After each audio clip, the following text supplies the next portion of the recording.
Best friend invites me and my husband to her baby shower, only to publicly announce that yesterday, my husband, a 32-year-old male, and I, a 30-year-old female, attended my best friend Sarah's baby shower.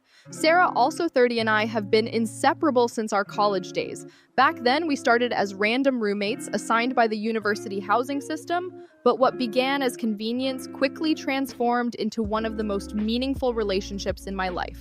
We bonded over late-night study sessions, shared ramen dinners, and, most importantly, our mutual obsession with live music. If there was a concert in town, you could bet we were in the front row. Over the years, our friendship deepened. Summers were spent at each other's family homes, where her mom made the best apple pie and my dad would tell the same cheesy jokes every year. By the time we graduated, we were practically sisters. Life, of course, had its own plans for us. While I pursued my dream of working at a prestigious law firm, Sarah decided to break away from the traditional 9-to-5. She dived into the world of social media, exploring content creation and finding her niche.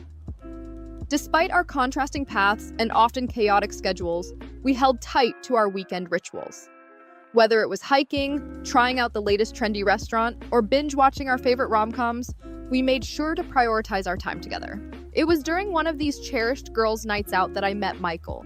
He was there celebrating his friend's bachelor party, and the moment our eyes met across the bar, something clicked. It sounds cliche, but I just knew he was different. We still joke about who fell in love first, though the truth is, it happened simultaneously. Fast forward a few years, and we've been happily married for 5 years now. Our relationship is everything I could have hoped for, and more. Every now and then, I thank Sarah for dragging me to the pub that night because without her, I would never have met Michael. Sarah, on the other hand, took her time finding love. She was single for a few years after my wedding, focusing on herself and her newfound career. But eventually, she met Mark, a sweet and reliable man who balanced her adventurous spirit perfectly. They tied the knot 2 years ago, and seeing her so happy with him brought me immense joy. So when Sarah told me 3 months ago that she was pregnant, I was beyond ecstatic. She glowed with excitement as she shared the news, and I couldn't wait to see her embark on this beautiful new chapter. When she asked me to be the baby's godmother, I was genuinely honored. Planning the baby shower became a labor of love. Sarah and I debated themes for weeks before finally settling on yellow, her favorite color, a perfect choice for the joyful occasion. I handled every detail, from coordinating with the caterer, who I had worked with before at my brother's wedding, to ensuring the cake design matched Sarah's Pinterest inspiration board. On the day of the event, I arrived early with Michael to help set up. Mark greeted us at the door, mentioning that Sarah was still upstairs getting ready. As I adjusted the cake's position for the umpteenth time to make sure it was perfectly centered on the table, guests began to trickle in. The baby shower was everything I hoped it would be. Laughter and chatter filled the air as old college friends reunited, swapping stories and updates about our lives. When Sarah finally descended the staircase in her vibrant yellow dress, she looked radiant. Her smile lit up the room, and everyone was eager to shower her with congratulations. As we all settled down for lunch, Sarah stood up to say a few words. She began by thanking everyone for coming and expressed her gratitude for their love and support. But then, her tone shifted. She took a deep breath and glanced around the room as though bracing herself for what she was about to say. "I have someone very special to thank for making this day possible," she said, her voice steady but carrying an edge of nervous excitement. At first, I assumed she was about to share a sweet anecdote about Mark. But when I noticed him frowning slightly, clearly confused, my stomach twisted. Sarah pointed directly at Michael. "Everyone, I'd like to introduce the father of my baby," she announced, her voice suddenly louder and sharper. Time seemed to freeze. I could feel every pair of eyes in the room snapping to Michael and me. For a moment, I thought I might have misheard her. The room was suffocatingly silent, the kind of silence that feels like a vacuum. Michael looked as stunned as I felt, his expression a mix of shock and disbelief. My heart pounded in my chest as my mind scrambled to process her words. Was this some sort of cruel joke? A misguided attempt at humor? But the look on Sarah's face told me otherwise. It was a look of certainty, of someone who believes they were sharing a truth. The chatter and laughter that had filled the room moments ago were replaced by an uneasy tension. Guests shifted in their seats, unsure of what to say or do. Meanwhile, I sat there frozen, staring at the woman I had considered my closest friend, my mind racing through every interaction, every moment that could have led to this shocking revelation. My mind was racing, frantically trying to piece together what was happening in front of me. My husband, who has always been someone who avoids attention and prefers to keep to himself, suddenly reached for my hand under the table and held it tightly. His grip was firm, almost as if he were grounding himself, or me, through this surreal moment. I glanced over at him, searching for some reassurance or understanding, but his face mirrored my own confusion. The room had fallen into an unsettling silence, and every eye was on us, creating a suffocating atmosphere of awkwardness and discomfort. I turned to Sarah, desperate for some kind of explanation, but before I continue, let me give you some context. For years, my husband and I have been trying to conceive. We have gone through countless tests, endured endless appointments, and faced the crushing reality that, due to some medical complications, getting pregnant might never be possible for us. It was a heartbreaking realization, but eventually we accepted it and learned to find joy in our life together as a couple, just the two of us.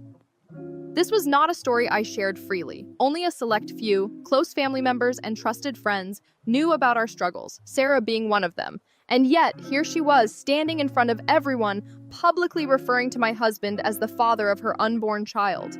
It was a blatant lie, of course, but hearing her say it still hit me like a punch to the gut. The room seemed to blur as tears welled up in my eyes, though I fought hard not to let them fall. The humiliation, the hurt, it was overwhelming. Before I could even process my emotions, Sarah suddenly burst out laughing, breaking the tension in the most jarring way imaginable. She playfully nudged her husband, Mark, and exclaimed loudly, "I was just kidding, guys. This is all just a prank for my Instagram. I set up cameras all over to capture everyone's reactions." I sat there stunned as the guests exchanged confused glances. Some let out nervous chuckles, clearly unsure how to respond, while others simply looked uncomfortable. My irritation with Sarah was boiling over. How could she possibly think this was funny? She knew about our struggles, our pain, and yet she thought it was okay to drag us into her little social media stunt. I glanced at my husband again. His face was flushed, his jaw tight, and he was still holding onto my hand as if to steady himself. I could see how deeply embarrassed and hurt he was, and it broke my heart. Mark, however, did not seem to share Sarah's amusement. He sat stiffly beside her, his expression dark and unreadable, but there was an unmistakable flicker of frustration in his eyes. Over the years, Mark and my husband had become good friends, and I could tell he felt bad for us in that moment. He caught my husband's gaze and gave him a small apologetic nod, but it did little to ease the tension in the room. I wanted to confront Sarah right then and there, to call her out for her insensitivity, but I held back. This was her baby shower, after all, and I did not want to be the one to ruin it, even though she had already ruined it for us. Instead, I plastered on a fake smile and tried to go through the motions as the party continued. We played a few games, opened gifts, and Sarah flitted around the room, chatting with guests and snapping pictures for her social media like nothing had happened. Meanwhile, my husband leaned in and whispered to me that he wanted to leave. I could not blame him. Every moment felt like a fresh reminder of what had just occurred, but I begged him to stay, not wanting to draw more attention to ourselves by leaving abruptly. I promised him that I would talk to Sarah later. As the afternoon wore on, the tension in the room became almost unbearable. It was clear that many of the guests were still unsettled by Sarah's so-called prank, and the atmosphere had shifted from celebratory to strained. Finally, Mark stood up abruptly, his face set in a stern expression. "Sarah, can we talk outside for a moment?" he asked, his tone leaving no room for argument. The room fell silent as everyone watched them step out onto the patio, their voices quickly escalating. Though they were outside, we could hear every word of their heated exchange. Mark's voice was sharp, his frustration evident as he said, "I cannot believe you would do something like this. They are our closest friends, Sarah. This was not just a harmless prank. You humiliated them in front of everyone. You even made a mockery of our baby shower." Sarah tried to defend herself, insisting that it was all in good fun, but Mark was not having it. His voice rose, cutting through her excuses as he told her to grow up and stop making insensitive jokes, especially on a day that was supposed to be about celebrating their child. The guests sat frozen, pretending not to listen while clearly hanging on every word. The mood was completely shattered, and it was painfully obvious that Mark was just as upset as we were. My husband could not take it any longer. Without a word, he stood up and walked out, telling me quietly that he would be waiting in the car. I watched him go, my heart aching for him and for the pain we had both just endured. Mark caught sight of him leaving and, for a moment, looked as though he wanted to apologize again. But he was still locked in his argument with Sarah. I stayed behind, torn between my loyalty to my friend and my need to comfort my husband. As I sat there, I could not help but wonder if Sarah truly understood the damage she had done, or if she even cared. He turned to Sarah, his face twisted with frustration, and said, "I'm done. I'm done with your immaturity. We're done. I will love this child, but I can't be with you for 1 second longer." His words sliced through the room like a knife, and the rest of us stood frozen, clutching our baby shower snacks, unsure whether to step in or pretend we hadn't heard. Sarah, clearly caught off guard, burst into tears, her hands flying to her face as if trying to hold everything together. Meanwhile, Mark didn't even flinch. Without another word, he turned on his heel and left the party, leaving behind an awkward silence that felt like it could swallow the entire room. We were all stunned. The guests exchanged glances, silently questioning if we had all just witnessed the same surreal scene. For a moment, I felt rooted to the spot, unsure of what to do. My heart ached for Sarah. She was my best friend after all, but at the same time, I knew my husband needed me. He had already been tense about attending the shower, and now he looked completely drained, his patience obviously worn thin by the drama. Deciding it was best to leave Sarah to her emotions, I quietly slipped out of the party as well, skipping the goodbyes entirely. When we got home, my husband and I sat on the couch, both still processing what had just happened. He looked more upset than I had ever seen him. "I can't believe she would pull something like that," he said, his voice heavy with disbelief. Turns out, Sarah had planned the whole thing as a prank. It was all for some ridiculous video she wanted to make for her Instagram. A viral moment, as she put it. I didn't even know how to respond. My best friend had orchestrated one of the most mortifying moments of her own baby shower just for the sake of social media clout. Later that evening, Mark sent us a text apologizing for the mess. He explained that he hadn't known Sarah was planning the prank and that he was genuinely sorry for how uncomfortable the situation had made us. That message was like a breath of fresh air. At least one person understood the weight of what had happened. My husband and I both agreed that we didn't want any lingering bad blood with Mark. His apology seemed genuine, and we appreciated his effort to reach out. But then, the next morning, I woke up to a flurry of messages from Sarah. She was completely unapologetic.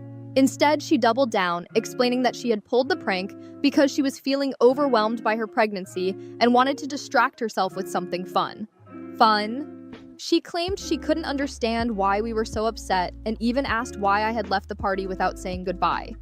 To top it off, she then had the audacity to ask if I could drive her to her gynecologist appointment later that day. I was stunned. How could she not realize how inappropriate and hurtful her actions were? Trying to keep my frustration in check, I responded carefully. I told her that I didn't find her prank funny at all and that it had been disrespectful to everyone involved, especially to my husband and me. I explained that I needed some time to cool off and wouldn't be able to take her to her appointment that day. Her response was immediate and infuriating. She accused me of being a terrible friend for not supporting her during such a vulnerable time. The nerve of it left me speechless. When I showed the messages to my husband, he was just as angry as I was. "You don't owe her anything," he said firmly, "not after what she did. If she can't see how hurtful her actions were, then she doesn't deserve your energy." Taking his advice to heart, I sent Sarah a final message. I told her I wouldn't be speaking to her until she apologized. Not just to me, but to my husband as well. I also made it clear that if she so much as thought about uploading the prank video, I would take legal action. Instead of apologizing, Sarah went on a tirade. She claimed she had done nothing wrong and accused me of being jealous of her because she was pregnant. That accusation hit me like a punch to the gut. Jealous? Of her? After everything I had done to plan her baby shower and support her during her pregnancy, I couldn't believe the words on my screen. She eventually texted again, saying she wouldn't post the video, but that I should put my feelings aside and support her through this challenging time. She also mentioned that Mark hadn't come home the night before, implying that she was now completely alone. Reading her messages, I felt my resolve waver slightly, but then her earlier accusations echoed in my mind. This wasn't someone who wanted genuine support. This was someone who couldn't see past her own ego. Tears streamed down my face as I realized what I had to do. As much as it hurt, I couldn't keep pouring energy into a friendship that had become so toxic. Without replying to her last message, I blocked her number. The sadness hit me hard, but so did the relief. So am I the asshole for not being there for my pregnant best friend after the prank she pulled? Honestly, I don't think so. Sometimes you have to protect your peace, even if it means walking away from someone you thought would be in your life forever. Update 1. And honestly, it feels like I have lived an entire month's worth of drama in just these past few days. First off, I want to start by clarifying something for everyone. Sarah is not the kind of person who plays pranks or jokes around, especially not when it comes to serious matters. So for her to pull a prank on me was genuinely shocking. I have known her since we were teenagers, and she has always been the more serious and grounded one in our circle. Seeing this side of her is completely out of character. Now, on to the bigger news. Mark is dead serious about leaving Sarah. My husband had a long conversation with him over the weekend, and it turns out Mark is actively seeking a divorce lawyer. This is not just a spur-of-the-moment decision. He is determined to move forward. Since then, Sarah has been bombarding him with phone calls and texts, practically begging him to come back. She keeps insisting that he should get over his feelings, as if his emotions are just a temporary inconvenience for her. But here's the thing, Mark has not responded to her at all. He has completely cut her off, and I think that silence is driving her mad. Things escalated even further when Sarah accused Mark of having an affair with me. That accusation came out of nowhere and completely blindsided both of us. For the record, Mark and I are just friends, and while he is heartbroken about the breakdown of his marriage, it is because Sarah has changed so much that he barely recognizes her anymore. She is not the person he fell in love with, and it is painfully obvious to everyone around them. Since I blocked Sarah on my phone, she has found a new target, my husband. Yesterday after work, he showed me a long, nasty message she sent him. In it, she accused him of trying to ruin our friendship and even went as far as to insult him for not being able to make me pregnant. I was absolutely livid. Up until now, I have been trying to be understanding. I told myself that maybe her pregnancy hormones were making her act out, or that the stress of everything was clouding her judgment. But this crossed a line I cannot ignore. I decided that enough was enough. As you know, I was in charge of organizing Sarah's baby shower, which included setting up her baby registry. I spent hours working with her to create a list of essential items that she would need for the baby, but Sarah insisted on adding ridiculously expensive items, things that most of the guests could not afford. At the shower, I noticed some guests stuck to the list, but others brought thoughtful gifts that were not on it but were still incredibly useful for a new mom. Sarah did not seem appreciative at all. In fact, she looked annoyed that people dared to stray from her carefully curated list. Originally, I had planned to gift her a few of the pricier items myself, but after that disgusting message to my husband, I canceled my order immediately. Not only that, but I also deleted the baby registry entirely. If she wants one now, she can start over from scratch. But that is not all. A few days before the baby shower, I received a message from the caterer asking for final confirmation. As a surprise, I had already paid half of the deposit for the catering service and intended to pay the remainder after the event. However, with all the chaos surrounding Sarah, it completely slipped my mind. When I finally spoke to the caterer to explain the situation, I was relieved to learn that Sarah had booked the service under her name. This meant that the final bill would go to her, not me. The caterer was understanding and assured me that I would not be responsible for any additional charges. When I told my husband about this, he could not stop laughing. He said it was poetic justice, and honestly, I agree. At this point, I have no intention of reaching out to Sarah. I have given her more chances than she deserves, and her recent behavior has made it clear that she does not value our friendship. Looking back, there were so many red flags, small comments she made that I brushed off at the time. I see now that she was not as kind or supportive as I thought she was. I am done wasting my time and energy on someone who cannot even treat the people around her with basic decency. From now on, I am focusing on the people who truly matter and bring positivity into my life. Thank you to everyone who has supported me through this mess. It has been an eye-opening experience, to say the least. Update 2. I can hardly believe the audacity. A few days after I had a conversation with the caterer about the situation, I received an email from Sarah. The moment her name popped up in my inbox, I knew she was back with more of her nonsense. Honestly, I wish I had been wrong, but of course I wasn't. The email was a complete tirade, and it left me stunned at just how low she could stoop. In the email, she accused me of being cheap because I refused to pay for the entire catering service, despite, as she put it, obviously being able to afford it. According to her, I was acting stuck up, a trait she claimed I had because I was born into family money.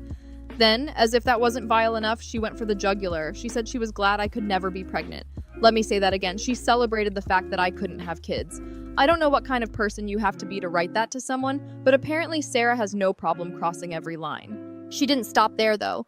She went on a full-blown character assassination. She told me that she had only kept me around all these years to make her own life easier. She called me ugly, multiple times, and outright said I didn't deserve my husband. Then came the real dagger. She claimed my husband had only married me for my money because, according to her, I'm too ugly to deserve love. If that wasn't enough, she accused me of ruining her marriage, saying that I was the reason she and her husband, Mark, were having problems. The email was laced with explosive profanities, insults, and just about every cruel thing you could imagine someone saying. By the time I finished reading it, I was shaking with a mix of disbelief and anger. I showed the email to my husband. To say he was furious would be the understatement of the year. Over the years, we've done so much for this woman, and this is how she repays us? We were there for her during her endless breakups, offering comfort and support. We took her on vacations with us, not once, not twice, but multiple times, paying for her flights and hotel rooms. My husband even went out of his way to help her parents, repairing their house and lending them money when they needed it. We treated her like family, and now she's stabbing us in the back in the most vicious way imaginable. My husband didn't waste any time. He called Mark and invited him over for dinner so we could discuss the situation. When Mark arrived, we showed him the email, and the look on his face was a mix of shock and disgust. It turns out he had been dealing with her tirades too. Mark pulled out his phone and showed us a string of text messages she had sent him. They were just as vile as the email she sent me, full of insults and accusations. She had even accused him of cheating on her, an accusation he vehemently denied. What disturbed us most was how serious these accusations were. You don't just throw around words like that in anger, they can ruin lives. Mark explained that his lawyer had advised him to keep screenshots of every message and not respond to her, no matter how outrageous her behavior became. He also took a photo of the email she sent me to share with his divorce lawyer. Yes, divorce lawyer. Mark had already contacted one and was taking steps to end their marriage. Since my original post, a few people have reached out to me, suggesting that Sarah might have some kind of neurological or mental health issue causing this behavior. While I appreciate the concern, let me just clarify. Sarah has always had a temper. Even back in college, she was quick to anger and had no problem unloading on people with profanities, even in public. I never thought she would direct that rage at me, but here we are. Despite everything, my husband and I are still planning to reach out to her parents. We're going to show them all the messages and emails and let them decide if they think she needs medical help. Beyond that, I'm done. I have no intention of unblocking her or responding to her ever again. I've done more for her than most people would, and I refuse to keep subjecting myself to her disrespect and cruelty. At this point, my focus is on moving forward. My husband and I are currently in the Maldives, taking a much-needed break from everything. We've been lounging on the beach, sipping cocktails, and finally allowing ourselves to relax. After everything that's happened, I'm determined to put this chapter behind me and enjoy the life we've built together, with our dogs, our careers, and most importantly, each other. All right, here is the much-anticipated update that many of you have been asking about. As most of us expected, Mark and Sarah have officially finalized their divorce. The court proceedings were exactly as messy as everyone had predicted. Mark's legal team pulled no punches, presenting mountains of evidence to back up his case. They also leaned heavily on their previously agreed-upon prenuptial agreement, which left very little wiggle room for Sarah and her lawyer to challenge. No matter how hard Sarah and her lawyer tried to push back, they ultimately could not gain any traction in the courtroom. The judge did make it clear, however, that both Mark and Sarah need to come together and create a cohesive co-parenting plan. The focus has to remain on their daughter's well-being, and neither party is allowed to put their personal grievances above that. While this sounds reasonable on paper, knowing Sarah, I am not holding my breath for a smooth transition into cooperative co-parenting. Speaking of Sarah, after her erratic behavior during and after the divorce case reached its climax, we decided to reach out to her parents. To be honest, I was curious about her situation, but also wanted to understand what led to her recent downward spiral. Her parents filled us in on the details. Apparently, Sarah has had no choice but to move back in with them. Her pregnancy, coupled with her lack of any substantial work experience, meant she could not afford to live independently for long. Her brief foray into trying to make a living as a social media influencer did not pan out as she had hoped. Without a steady income, she ended up back at her childhood home. From what I have gathered through mutual friends, Sarah's social circle imploded almost immediately after her disastrous baby shower incident. People just did not want to get caught up in her ongoing drama. One by one, even her closest friends distanced themselves from her, leaving her completely isolated. It was a harsh reality check for her, but honestly, I think she brought most of it on herself.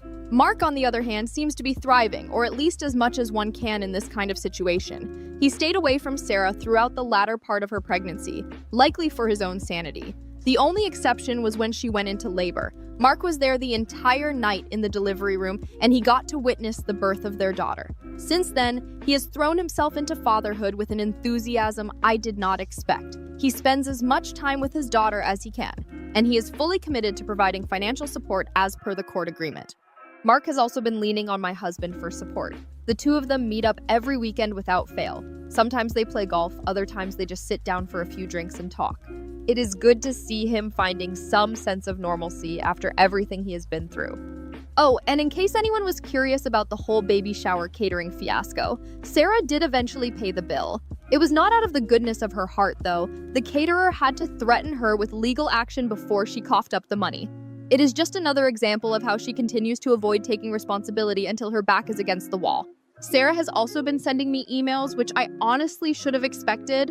In these emails, she goes on and on about how I am somehow to blame for her life falling apart. According to her, I am the root cause of all her problems. It is exhausting, but I have chosen not to engage. Her parents have been taking her for all kinds of medical tests, convinced that there must be some underlying issue causing her erratic behavior. But every test has come back normal. There is nothing physically wrong with her. At the end of the day, her actions are just the result of her own choices, and it is high time she starts owning up to them.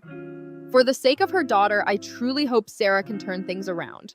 This little girl did not ask to be brought into a life filled with chaos and drama. She deserves a stable, loving environment, and that starts with Sarah taking a long, hard look at herself and making some serious changes. As for me and my husband, we have not let any of this drama affect our marriage. We moved past it quickly and redirected our energy toward our personal and professional lives. Sundays are still reserved for our date nights, just like when we first started dating. I cannot describe how grateful I feel to still have that spark in my marriage. Every time I look at him, I am reminded of why I fell in love with him in the first place. To those of you who have shared your struggles with starting a family, I want to take a moment to say this. Your journey is valid no matter what path you take. Life has a way of throwing unexpected challenges at us, but there are always alternative ways to build a family. For my husband and me, we have found fulfillment in each other's company, and we are content focusing on building a life filled with happiness and shared experiences.